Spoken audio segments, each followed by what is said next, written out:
इस वीडियो में हम क्लास 9th के ज्योग्राफी का चैप्टर नंबर 3 अपवाह पढ़ने जा रहे हैं। इस वीडियो में मैंने इस पूरे चैप्टर को कवर करा रखा है। इसके साथ साथ मैं इसमें ये भी बताता चलूंगा कि किस टॉपिक से किस प्रकार के एग्जाम में क्वेश्चंस पूछते हैं। तो वीडियो को आप शुरू से एंड तक जरूर देखना, इससे आप कम टाइम में ज्यादा रिविजन कर पाओगे। तो स्टार्ट करते हैं वीडियो को। देखिए, चैप्टर का नाम है अपवाह। तो अपवाह की बात करें तो अपवाह क्या होता है? अपवाह एक नदी तंत्र की व्याख्या करता है। ये डेफिनेशन है अपवाह का। अपवाह का मतलब ये फ्लो होना, बहना, पानी का बहना ही अपवाह कहलाता है। तो जो अपवाह है एक नदी तंत्र की व्याख्या करता है। अपवाह द्रोणी की बात करें कि अपवाह द्रोणी क्या होता है, तो एक नदी तंत्र द्वारा जिस क्षेत्र के जल को बहाकर लेकर जाया जाता है उसे अपवाह द्रोणी कहा जाता है। इसके अलावा विश्व की जो सबसे बड़ी अपवाह द्रोणी है, एक नंबर पर पूछ रखा है, वो है अमेजन नदी की। और भारत की जो सबसे बड़ी अपवाह द्रोणी है वो गंगा नदी की होती है। ठीक है, अपवाह द्रोणी का मतलब ये है कि जैसे ये नदी है, तो अब जिन जिन इलाकों की नदी का जो ये नदी है, जिन जिन इलाकों का पानी बहाकर लेके जाएगी, ये इसका अपवाह द्रोणी कहलाएगी। ठीक है, जैसे मान लेते हैं ये करके ये 2 से 3 स्टेट है। ठीक है, अब एक नदी क्या है, यहाँ से स्टार्ट होकर पूरा नदी ये पूरे सारे स्टेट को पार करके जाती है। तो ये जितने जितने स्टेटों में नदी जा रही है यही कहलाती है अपवाह द्रोणी। तो अपवाह द्रोणी की डेफिनेशन है कि एक नदी तंत्र द्वारा जिस क्षेत्र के जल को प्रवाहित होता है उसे अपवाह द्रोणी कहा जाता है। और विश्व की सबसे बड़ी अपवाह द्रोणी अमेजन नदी है और भारत की जो है गंगा नदी है। तो याद रखना इसको। इसके अलावा अगला जो टॉपिक है वो है भारत में अपवाह तंत्र। अब हम भारत में पढ़ना है कि भारत में किस प्रकार के अपवाह तंत्र है यहाँ पे। तो देखिए, भारत में अपवाह तंत्र की बात करें तो भारत में 2 तरह के अपवाह तंत्र है, कि हिमालय नदी और दूसरा है प्रायद्वीपीय नदी। ठीक है, भारत के जो ऊपर वाला जो हिस्सा है, ये हिमालय वाला जो हिस्सा है, ठीक है, जहाँ पे यहाँ पे हिमालय है, एक तो यहाँ से नदियां पढ़ना है, और इसके साथ साथ जो प्रायद्वीपीय नदियां हैं ये भारत के इस वाले हिस्से में है। ठीक है, भारत के इस वाले हिस्से में जो नदियां बहती हैं ये क्या है, सारी प्रायद्वीपीय नदियां हैं। तो इस तरीके से हमें 2 नदी तंत्र का पढ़ना है, हिमालयन नदी तंत्र और प्रायद्वीपीय नदी तंत्र। तो इसमें से एक एक करके देखते हैं। देखिए, इसमें अंतर पूछता है कि हिमालयन नदी और प्रायद्वीपीय नदी में अंतर क्या है। ठीक है, 3 नंबर में क्वेश्चन आता है। तो देखिए, इसमें अंतर होता है कि हिमालय की नदियां 12 मासी होती हैं। ये 12 महीने इसमें पानी का आयतन समान रहता है। इन नदियों में जो वर्ष भर पानी रहता है, और जो ये नदियां होती है मुख्यतः लंबी दूरी तय करती हैं, और इन नदियों में भारी मात्रा में सिल्ट और बालू लेकर ये नदियां आती हैं। वहीं अगर प्रायद्वीपीय नदियों की बात करें तो ये नदियां 12 मासी नहीं होती हैं, और ये नदियां जो होती है हिमालयन नदियों की तुलना में छोटी होती है। 12 मासी ना होने का मतलब है एक टाइम ऐसा भी आता है कि ये नदी या तो सूख जाती है या तो पानी का आयतन बहुत ही ज्यादा कम हो जाता है। ठीक है, और जो ये नदियां होती है भारी मात्रा में सिल्ट और बालू लेकर नहीं आती है, और इन नदियों में हिमालय नदियों की तुलना में पानी का आयतन कम होता है। हिमालय नदियों में पानी का आयतन ज्यादा होता है और प्रायद्वीपीय नदियों में पानी का आयतन कम होता है। तो ये जो अंतर है ये 3 नंबर में एग्जाम में पूछता है, इसको आप याद रखना। इसके अलावा अब हमें पढ़ना, अब एक एक करके देखना है कि हिमालय नदियों में कौन कौन सी नदी आती हैं और प्रायद्वीपीय नदियों में कौन कौन सी नदी आती हैं। हालांकि इसमें जो हिमालय की नदी है उसको मैंने सारी कवर कर रखा है, लेकिन जो प्रायद्वीपीय नदियां है उसमें मैंने क्या है, जो मोस्ट इंपोर्टेंट नदियां हैं जहां से एग्जाम में क्वेश्चन पूछे जाते हैं, बस मैंने उन्हीं को कवर कर रखा है। तो स्टार्ट करते हैं। देखिए, जो हिमालय की नदियां हैं इसमें क्या क्या पढ़ना है, तो इसमें पढ़ना है सिंधु नदी तंत्र। सिंधु नदी का पढ़ना है। तो अब इस नदी की विशेषताएं पूछता है। ठीक है, 3 नंबर में ये क्वेश्चन आता है। देखिए, सिंधु नदी क्या क्या विशेषता है सिंधु नदी तंत्र के। तो जो ये नदी है मानसरोवर झील के पास से निकलती है। इसकी जो कुल लंबाई है 2900 किलोमीटर है, और इसकी जो सहायक नदियां है जास्कर, नुब्रा, श्योक और हुंजा। ठीक है, 1 नंबर में भी ये क्वेश्चन पूछ लेता है। ये सहायक नदियों के नाम दे देगा और ये पूछा किसकी सहायक नदियां हैं, तो ये भी याद रखना। इसकी सहायक नदियां हैं, और इसमें बात करें इसके अलावा तो सतलुज, व्यास, रावी, चेनाब और झेलम, ये जो 4-5 नदियां हैं ये आपस में मिलकर पाकिस्तान की मिठानकोट के पास से सिंधु नदी में मिलती हैं। और जो सिंधु जल समझौता 1960 में हुआ था, भारत और पाकिस्तान के मध्य हुआ था, जिसके तहत जो सिंधु नदी का जो पानी होगा भारत केवल 20% ही यूज करेगा, बाकी 80% पाकिस्तान यूज करेगा। ये सिंधु जल समझौता हुआ था। हालांकि ये समझौता अभी टूट चुका है। और जो अगला है हिमालय नदी में वो है गंगा नदी।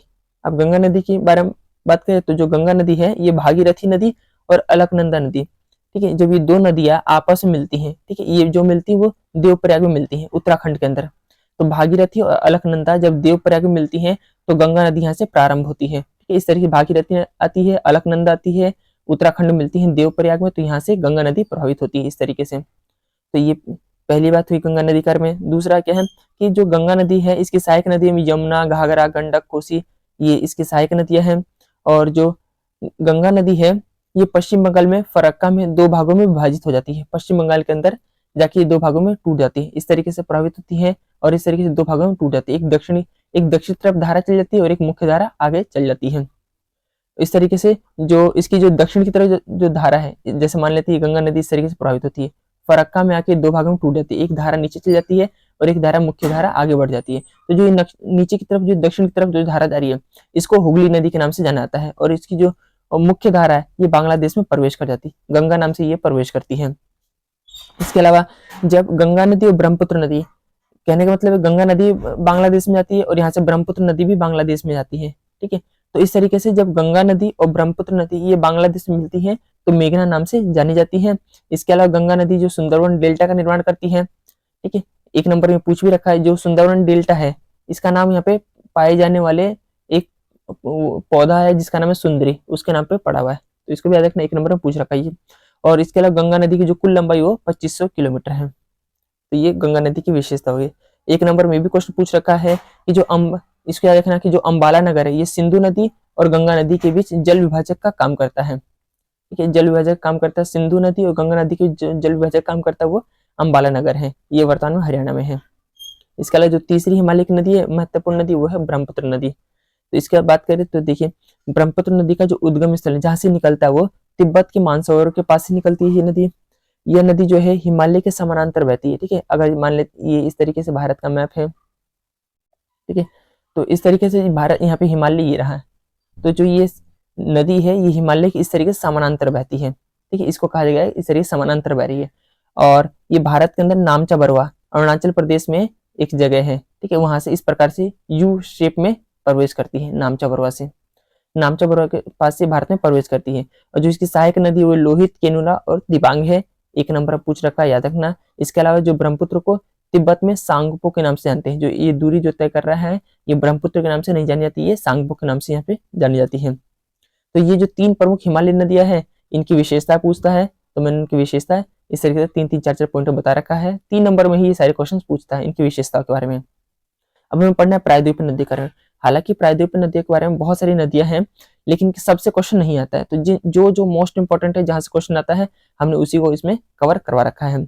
इससे आपका क्या होगा कि कम टाइम में आप ज्यादा रिवीजन कर पाओगे और जो इंपॉर्टेंट है कल केवल आप उन्हीं को पढ़ोगे इससे, ठीक है। तो स्टार्ट करते वीडियो को। देखिए जैसे ये है नर्मदा द्रोणी, ठीक है, तो जो नर्मदा द्रोणी है इसके बारे में पढ़ना है। द्रोणी का मतलब भी तो जैसे ये जो नदी इस प्रकार से जहां से बह रही है द्रोणी कहलाती है, तो हमें पहला पढ़ना है प्रायद्वीपीय नदीकार में नर्मदा द्रोणी। तो देखिए इसका जो उद्गम स्थान है वो मध्य प्रदेश के अमरकंटक पहाड़ी है और जो ये नदी है ये पश्चिम की ओर बहती है और भ्रंश घाटी में बहती है और ये धुआंधार जलप्रपात का निर्माण करती है। मतलब जब ये गिरती है तो वहां से क्या होता है, चारों तरफ एक ओस का बादल बन जाता है, तो इसे कहते हैं धुआंधार जलप्रपात। इसके अलावा जो ये याद रखना, एक नंबर पूछ सकता है कि पश्चिम की ओर बहने वाली कौन कौन सी नदियां हैं, तो नर्मदा, तापी, साबरमती, माही, भरतपुजा और पेरियार, ठीक है। तो इस तरीके से ये इसको आप याद रखना, जो पश्चिम की ओर बहती है। पश्चिम की ओर बहने का मतलब ये जैसे ये दक्षिण भारत है, ठीक है, तो ये पूरा प्रायद्वीप वाला हिस्सा है। तब ऐसे के अंदर जो जितनी नदियां हैं वो इस प्रकार से बहना प्रारंभ करती हैं, तो ये पश्चिम की ओर बह रही है। अब हमें पढ़ना है कुछ पूर्व की ओर की प्रमुख नदियां, ठीक है, तो जो ये जितनी भी नदियां इस प्रकार से पश्चिम की ओर बहती हैं उनमें से नर्मदा नदी का हमें ज्यादा पूछता है, तो इस तरीके से मैंने नर्मदा नदी की विशेषताएं लिख दिया, आप इनको याद रखना। और ये भी पूछ सकता है कि निम्नलिखित में से कौन सी नदी पश्चिम की ओर बहती है, पूर्व की ओर बहती है, तो इसको याद रखना, ठीक है। केवल पश्चिम को याद रख लो, पूर्व को याद रखने की जरूरत नहीं है, या तो पूर्व को याद रख लो, पश्चिम को याद रखने की जरूरत नहीं है, ठीक है। तो देखते हैं, देखिए ये सारी जो नदियां ये पश्चिम की ओर बहती हैं। अगला है गोदावरी नदी। ये गोदावरी नदी पूर्व की ओर बहती है। हालांकि अब क्या है, अगर आपको ये याद ना हो तो आप केवल पूर्व वाले ही नदी याद रख सकते हो, ये छोटी सी है तो 4 ही नदियां हैं। एक महानदी, ठीक है, दूसरा गोदावरी, तीसरा है कृष्णा और जो चौथा है कावेरी। MGKK इसको आप याद रख सकते हो। ये 4 ही नदियां प्रमुख नदियां जो पूर्व की ओर बहती हैं, बाकी सारी जो ये जब नदी है सारे पश्चिम की ओर बहती हैं। या तो आप इनको याद रख लो या तो आप इनको याद रख लो, इस तरीके से आप याद कर सकते हो। देखिए दूसरा गोदावरी नदी, इसकी बात करें तो ये भारत की सबसे बड़ी प्रायद्वीपीय नदी है। ये महाराष्ट्र के नासिक जिले के पश्चिमी घाट से निकलती है और इसकी जो कुल लंबाई है वो 1500 किलोमीटर है। और इसकी जो सहायक नदी वो पूर्णा है, वर्धा, प्राणहिता, मंजरा, वेनगंगा, पेनगंगा, ये इसकी सहायक नदियां हैं। और इसके बड़े विस्तार के कारण अब ये दक्षिण भारत की यह प्रायद्वीप भारत की सबसे बड़ी नदी, इसलिए इसको दक्षिण भारत की गंगा के नाम से भी इसको जाना जाता है। इसके अलावा कुछ एक्स्ट्रा फैक्ट इसका देखना कि भारत में दूसरा सबसे बड़ा जो जलप्रपात है वो कावेरी नदी द्वारा बनाया जाता है और इसे शिव सुंदरम के नाम से जाना जाता है। सबसे बड़ा दूसरा जलप्रपात जो है कावेरी नदी बनाती है, ठीक है, और इसको शिव सुंदरम के नाम से जाना जाता है। तो इस प्रकार जो सबसे बड़ा जो जलप्रपात है वो कुंजिकल जलप्रपात है और ये वराही नदी पे बनती है, ठीक है। जो सबसे बड़ा है वो कुंचिकल जलप्रपात है, वराही नदी पे बनता है। जो दूसरा सबसे बड़ा है वो कावेरी नदी पे बनता है और सुंदरम जलप्रपात इसको कहा जाता है। याद रखना, 1 नंबर में पूछ रखा है, ठीक है। हालांकि ये वाला क्वेश्चन तो पूछ रखा है, ये दूसरा वाला, ठीक है, और एनसीईआरटी बुक में एक बॉक्स में ये क्वेश्चन पूछ भी रखा है, तो ये भी एग्जाम में आ सकता है, इसको आप याद रखना। और अगला है, अब हमें झील कर्म पढ़ना है, ठीक है। तो झील कर्म अब हम देखते हैं। देखिए यहाँ से जो क्वेश्चन आता है वो डायरेक्ट इस प्रकार से आता है कि झील का अर्थव्यवस्था में योगदान क्या है, झील से अर्थव्यवस्था को क्या फायदा होता है। तो देखिए इससे क्या होता है, इससे पर्यटक आकर्षित होते हैं, ठीक है, इससे विदेशी पर्यटक भी आते हैं और जो देश की जो बाकी जो दूसरे राज्य के उस वहाँ के भी लोग आते हैं। इससे अर्थव्यवस्था को तरक्की मिलती है, इससे अर्थव्यवस्था में गतिशीलता आती है, ठीक है, लोगों को आजीविका मिलती है। तो इस तरीके से पर्यटक आकर्षित होते हैं। झील से जो बिजली वो उत्पादन किया जा सकता है, जो झील का पानी इसे बड़े स्तर पे सिंचाई के रूप में उपयोग किया जा सकता है और कई लोग क्या है इसमें नाव वगैरह चलाते हैं जो उनके आजीविका का साधन है। तो इस तरीके से क्या है, झील का अर्थव्यवस्था में एक महत्वपूर्ण योगदान है। और जो यही अब एग्जाम में या तो झील दे देगा या फिर नदी दे देगा, दोनों का आंसर जो होगा एक ही होगा। इसके अलावा एक क्वेश्चन पूछता है कि झील का मानव जीवन के लिए क्यों लाभदायक है। झील जो है ये भी क्वेश्चन आ रखा है, इसको भी याद रखना। तो देखिए जो झील जो है बाढ़ को रोकती है और इसके अलावा सूखे के मौसम के दौरान पानी के बहाव को संतुलित करती है, आसपास के क्षेत्रों की जो जलवायु उसको सामान्य रखती है। वैसे हालांकि जहाँ पे जो झील होती है वहाँ के जो जलवायु है बहुत गर्म देखने को नहीं मिलता, यहाँ पे संतुलित जलवायु देखने को मिलता है। इसके अलावा झील से प्राकृतिक सुंदरता बढ़ती और पर्यटक आकर्षित होते हैं। तो मानव जीवन के में लाभदायक है क्योंकि ये इसके फायदे हैं, इसको याद रखना, डायरेक्ट क्वेश्चन पूछ रखा है। इसके अलावा एक क्वेश्चन आ जाता है नदी प्रदूषण का प्रमुख कारण क्या है। तो उद्योगों का निकलने वाला कूड़ा जो है डायरेक्ट इन नदियों में डाल दिया जाता है और जितने बहुत बड़े स्तर पे शहरीकरण हो रहा है, शहरों का विकास हो रहा है, इसलिए नदी प्रदूषण हो रहा है और खेतों में रासायनिक उर्वरकों का उपयोग हो रहा है, इसलिए ये नदी प्रदूषण हो रहा है। तो ये प्रमुख इसके कारण है। इसके अलावा अब हमें पढ़ना है मीठे पानी की झील कौन कौन से और खारे पानी की झील कौन कौन सा। 1 नंबर में ये पूछता है, ठीक है। तो या तो स्टेट पूछ लेगा, स्टेट वैसा हालांकि इसमें स्टेट ही पूछता है, ठीक है। वुलर झील की बात करें तो जम्मू कश्मीर के अंदर है। इसकी विशेषता ये कि मीठे पानी की सबसे बड़ी झील है वुलर झील, जम्मू कश्मीर में है। डल झील जम्मू कश्मीर में, वुलर झील डल झील ये दोनों जम्मू कश्मीर के अंदर है। भीमताल और नैनीताल जो 2 झील है वो उत्तराखंड के अंदर है। वुलर झील डल झील जम्मू कश्मीर के अंदर है, भीमताल नैनीताल उत्तराखंड के अंदर है, ठीक है। उत्तराखंड वाले का ताल किससे याद कर सकते हो, ठीक है, भीमताल नैनीताल ये उत्तराखंड के अंदर है। जो लोकतक है ये मणिपुर के अंदर है और बड़ा पानी मेघालय के अंदर है। ये सारे मीठे पानी की झील हैं। इसके अलावा जो ये कोलेरू झील ये आंध्र प्रदेश में ये मीठे पानी की झील है। अगला है खारे पानी कौन कौन सी झील है। तो चिल्का झील, इसकी विशेषता है भारत की सबसे बड़ी खारे पानी की झील है, ये उड़ीसा में है। पुलिकट झील आंध्र प्रदेश के अंदर और सांभर झील राजस्थान के अंदर है। तो इस तरीके से छोटा सा चैप्टर था, इसको आप कवर कर सकते हो, ठीक है। और मैंने इसमें आपको ये भी बताया कि कहाँ से किस प्रकार क्वेश्चन आते हैं और इस तरीके से पॉइंट वाइज मैंने इसमें चीजें बता रखी। इससे आपको बुक भी पढ़ने की जरूरत नहीं पड़ेगी और कम टाइम में आप इसको रिवीजन कर पाओगे। इसी तरीके से जो बाकी जो चैप्टर्स हैं उसको मैंने इस वाले चैनल पर अपलोड कर दिया है, आप वहां से जाके देख सकते हो।